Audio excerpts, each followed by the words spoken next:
እኔ በነገራችን ላይ ይሄንን ስሰማና ይሄንን መልእክት ሲደርሰኝ በጣም ነው የደነገጥኩትኝ። ሌላው ነገር ደግሞ ሀይሚ ካወራችው ነገር ጋራ በጣም ነው የተመሳሰለብኝ።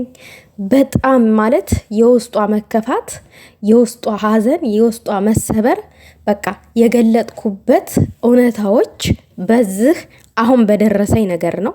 ለማንኛውም መረጃውን ወደ እናንተ ማካፍላችሁ ይሆናል። አነብላችኋለሁኝ።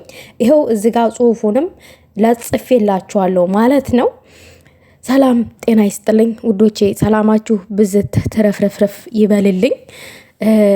ላይክ ሼር አድርጉት። እኔ በጣም ነው ማለት እንደው በዚህ ልክ ለምን አስፈለገ? ለማንኛውም እስቲ እናንተም አድምጡትም አንብቡትም፣ ግን እኔ ላንብብላችሁ፣ እናንተም ይነበባል መቼስ እዚህ ጋር። በቅድሚያ ምን ይላል? በሀገር ሽምግልናም ሆነ በጓደኞቹ አልቅሳ ታስለምነዋለች። ከሱ ውጭ ወንድ የተፈጠረ አልመሰላትም። እሱ አያፈቅራትም። በሰው ግፊትና ህልሙን እስከሚሳካለት ነው። ፍርቱና እኮ ለሶስት ቀን አዲስ አበባ ፍርቱና ጋር ለሶስት ቀን አዲስ አበባ ሄዶ ተመልሶ ቡታጅራ ከብሩክ ጋራ ኖ ኖ ኖ ኖ ሄዳ ተመልሳ ከብሩክ ጋራ ቡታጅራ ናት። እየተዝናኑ ነው። ከከተማ ትንሽ ወጣ ብለው ከዛው ቡታጅራ ሀይሚ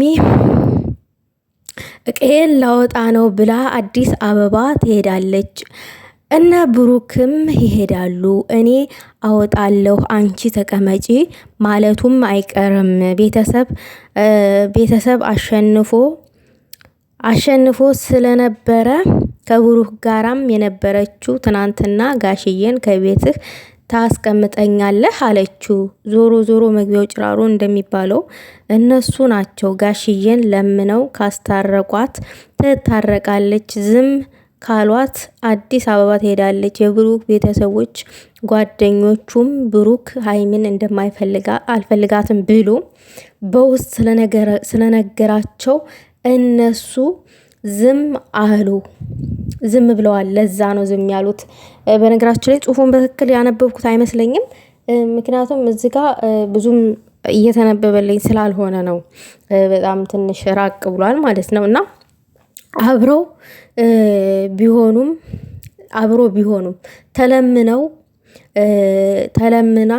ተለምኖ እሱ ነው የሚለመነው። ያስለቅሳታል። ካሜራ ጀርባ ምንድነው እዚህ ጋር ከካሜራ ጀርባም ያው ታለቅሳለች ነው ነገሩ። ነገር ግን ደግሞ ይሄን ነገር ብትወውና የሚያከብራትን ወንድ ብታጋ ብትሆን እንደዛ ነው ነገሩ ማለት ነው። ለማንኛውም ማለት ነው እኔ የቱ ጋር መሰላችሁ እውነት የመሰለኝ ይሄ ከካሜራ ጀርባ ታለቅሳለች የሚባለው እና እንደገና ደግሞ ይሄ በሀገር ሽማግሌና በአባቷ ትለምነዋለች የሚባለው ነገር ላይ እውነት ነው። ምክንያቱም አባቷ ጋሽዬ አብዝተውታል፣ ገፋፍተው ምናምን ነገር ይቅርታ ጠየቀች።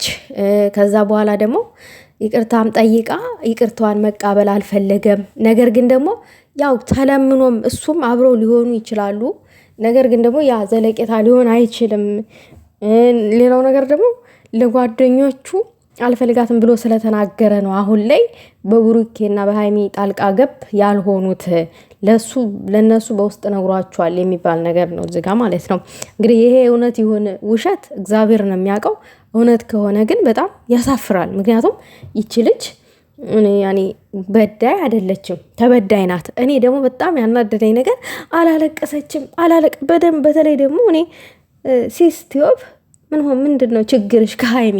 በጣም ነው የምትገርሚው። አላለቀሽም ውሸሽ ነው ምናምን ፊቷን አታዩም? እንዲ ቀልቶ አንቺ ሴት ልጅ አይደለሽ እንዴ?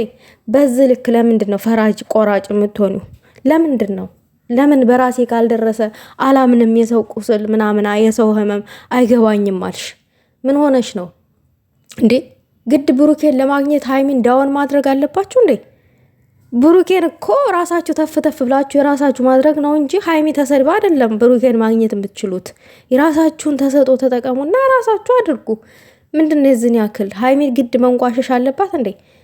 በቃ እናንተ ያለ ወንድ እንደማትተነፍሱ ያለ ወንድ እንደማትኖሩ ራሳችሁን ዳውን ያደረጋችሁ ራሳችሁን አሳምናችሁ የምትኖሩ ሴቶች አላችሁ።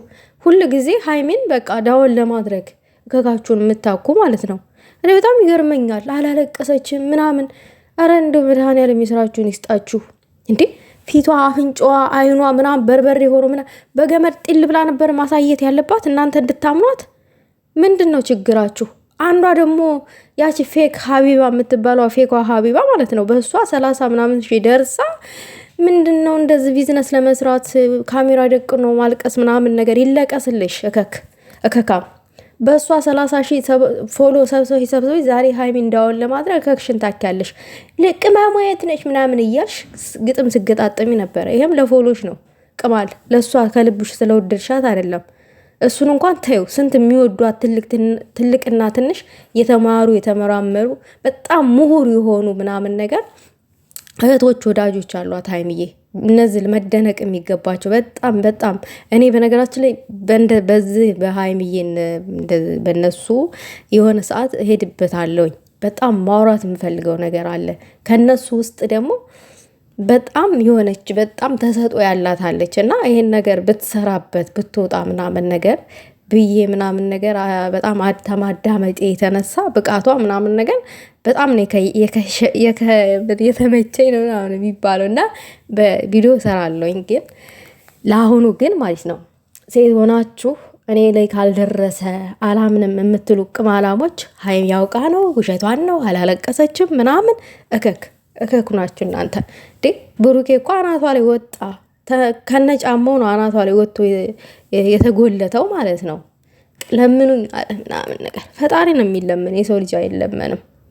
ፍቅር እንጂ የሚያሸንፈው ልመና ወይንም ገንዘብ አይደለም በነገራችን ላይ። እና ይሄ የደረሰኝ መረጃ ግን ውዶቼ በጣም ነው የገረመኝ። ማለት ሀይሚን እንደ ዕቃ አስቀምጦ እሱ ከዛች ከባልቴት ጋራ ጭራሽ ከከተማ ወጣ ብሎ እየተዝናና ምናምን ነገር። ያቺ ሴት ናታ የምታስፈራራት። እኔ እኮ ከዚህም በፊት ሰምቻለሁ ይቺ ሴት እንደምታስፈራራት ሀይሚን እንደምትሰድባት ምናምን ከብሩኬ ጋር መቀጠል እንደማትችል ምናምን ነገር ደጋግማ ነው የምትነግራት።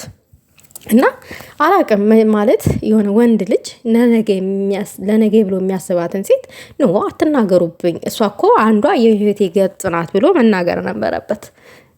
ሳይፈልጋችሁ ሲቀር ደግሞ ማንም የፈለገውን ያክል ይስደባችሁ፣ ይርገጣችሁ፣ ይዘልፋችሁ ዝም ነው የሚለው።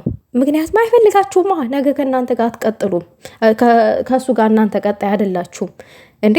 ለድራማ እንኳን ቢሆን ላይክ ድራማ እየሰሩ በድራማ መሀል ራሱ ወይኔ እኔ እንደፈለጋችሁ አድርጉኝ፣ ሌላ ሰው ግን አትናገሩ እኮ ትላለች ቅማምዬ እግዚአብሔርን። እና የዝን ያክል ነው ሽቁጥቁጥ የምትለው ግን እናንተ ግን ራስ ወዳድ ናችሁ። ብሩኬ ይሄንን ራስ ወዳድነትን አስወግደው እና ሀይሚን የምር የምትፈልጋት ከሆነ ቦታ ካለክ እንደ ያልከው እየተናገርከው የሰጠን ተስፋ እውነት ከሆነ በእንደዛ አይነት መንገድ አይደለም ሀይሚን የምትዛት። የምሬን ነው ምልክና በጣም ብዙ የሚገባት ክብር የሚገባት ልጅ ነች እና ያን ሁሉ ክብር አሟላላት በቅድሚያ። የምሬን ነው እንደ ሴት ልጅ ክብር በቃ አሌለ እኔ እንጃ ምን ማለት እንዳለብኝ አላውቅም። ማለት አንድ ሰው ከልቡ ሲያደርገው ነው ራሱ ፈቅዶ ምናምን እንጂ ሰው ስላለው ምናምን አይደለም። ውስጣችሁ ካልፈቀደ ምንም ቢሆን አይሆንም። ውስጣችሁ ሲፈቅድ ነው ሊሆን የሚችለው።